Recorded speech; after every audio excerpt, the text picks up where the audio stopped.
Welcome to Clearing the Clutter Inside and Out with Julie Coraccio. Every Tuesday at 1 p.m., hear easy to implement tips on decluttering all areas of your life: physical, mental, emotional, spiritual, and energetic. Learn how to release clutter and get organized to create the life you choose, deserve, and desire. An award-winning professional organizer and coach, Julie is passionate about supporting people in clearing clutter so they can share their gifts with the world and live a more joyful and fulfilling life. Hey everyone, it's time for a giveaway. Adam Levine, not the guy from Maroon 5, but the creator of Rapid Gift Bag, has generously donated a Rapid Gift Bag for one lucky winner. You can listen to my review, it's a December bonus, or watch on YouTube. This giveaway is for all of November, so you have up until the 30th to enter. To be entered, simply rate and write a review of Clearing the Clutter Inside and Out. Once you have done that, email julie@reawakenyourbrilliance.com with your name and where you reviewed our podcast, iTunes, Stitchers, TuneIn, etc. Once verified, you'll be entered to win. Drawing is December 1st. Good luck, everyone! Today, we're talking about Thanksgiving and having some Turkey Day tips. My entire family is in West Virginia, and I grew up with my grandmother cooking every Thanksgiving and Christmas. When she died, my father and Aunt Sue took over. With my husband's schedule, we haven't been able to go home for the past few Thanksgivings, so I've been preparing Thanksgiving dinner. My first and most important tip is do Thanksgiving how you want to do it. If you've become a vegetarian, check out a recipe for tofurkey.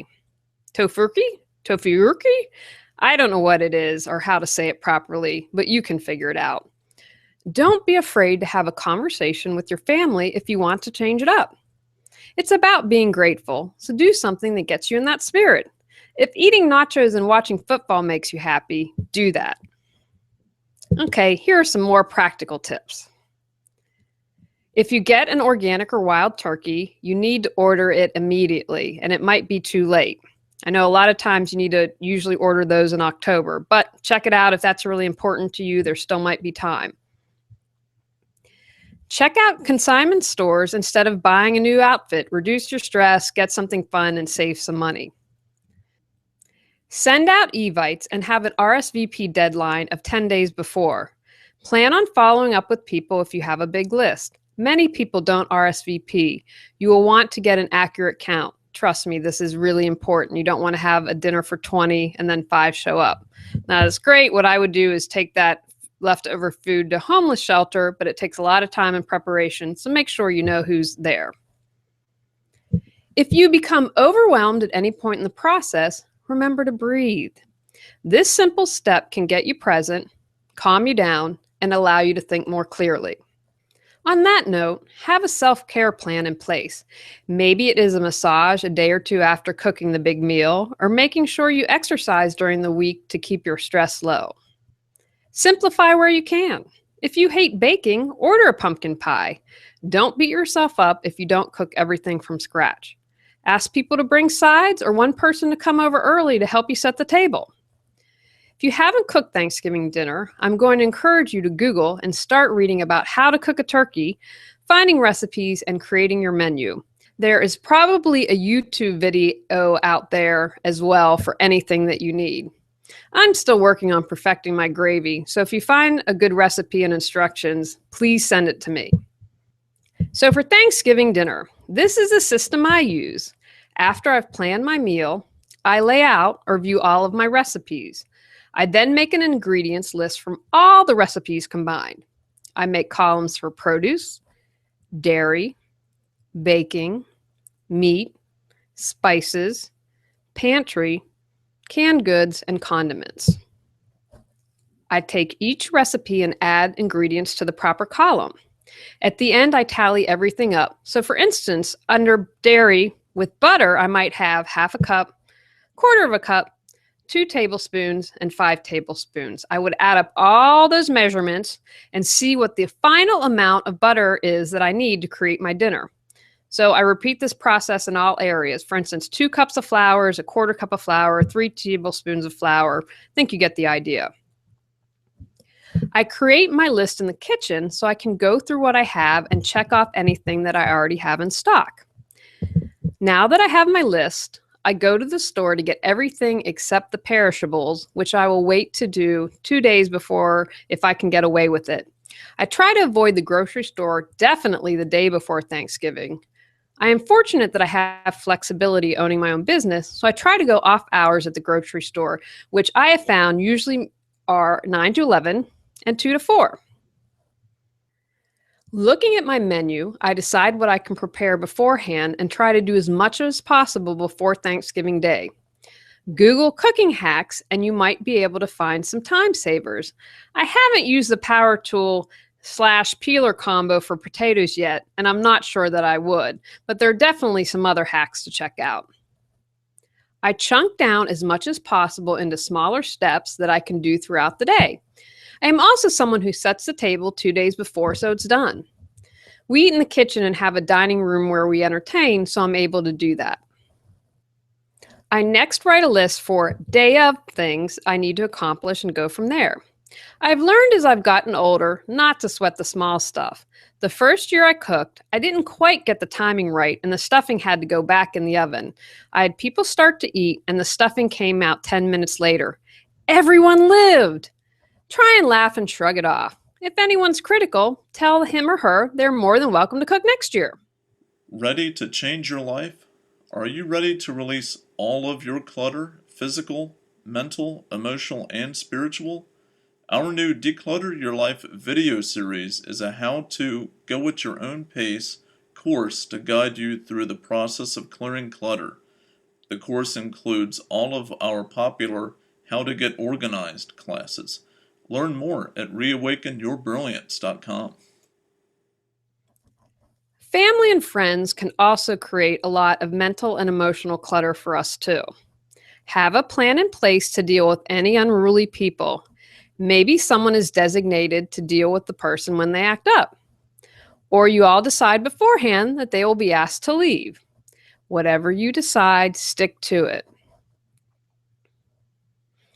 For dealing with your emotional clutter, create a list of action you can take if you become angry or upset. I am a fan of deep breathing, as I've already mentioned. I also did a bonus podcast on that 1 month because I'm such a firm believer in it.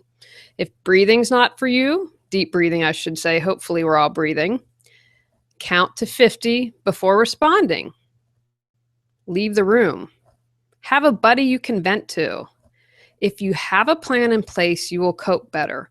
I also believe that being prepared increases your chances of not having something happen.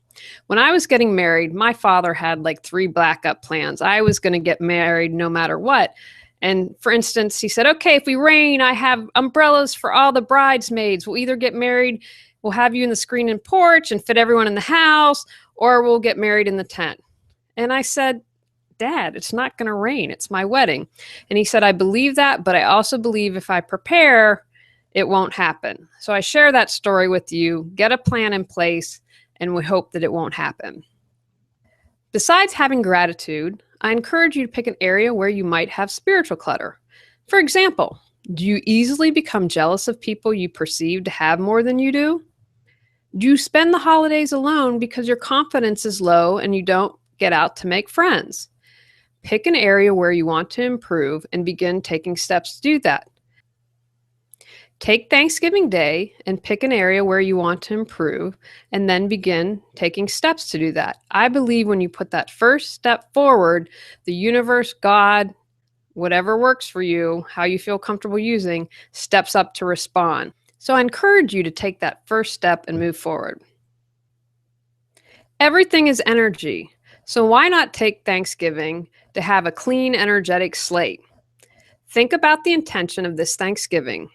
Gratitude for sure, but what else do you want to set the intention for? More love? Peace?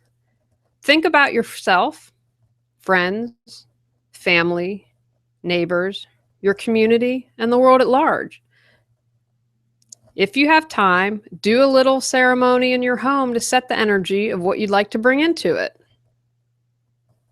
I also believe the more people thinking positive thoughts and setting the intention for peace and love, gratitude, etc., it affects everything. The more of us that do that, the larger it becomes.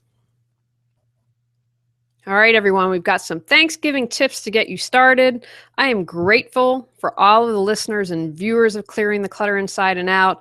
You make my day with your comments, your questions. It's why I do it. You are why I do this. Wishing you a wonderful Thanksgiving filled with friends, laughter, food, and love. Have a great Thanksgiving and go out and clear some clutter to create the life you choose, deserve, and desire. Thanks for listening to Clearing the Clutter Inside and Out. Sign up for our newsletter and receive a free copy of our 10 clutter-free living tips. Ready to create the life you choose, deserve, and desire? Learn about Julie's services including coaching, classes, affirmations, aromatherapy, and her unique How to Declutter Your Life course and more at reawakenyourbrilliance.com. Don't forget to subscribe and join us next Tuesday at 1 p.m. Remember, the journey of 1,000 miles begins with one step.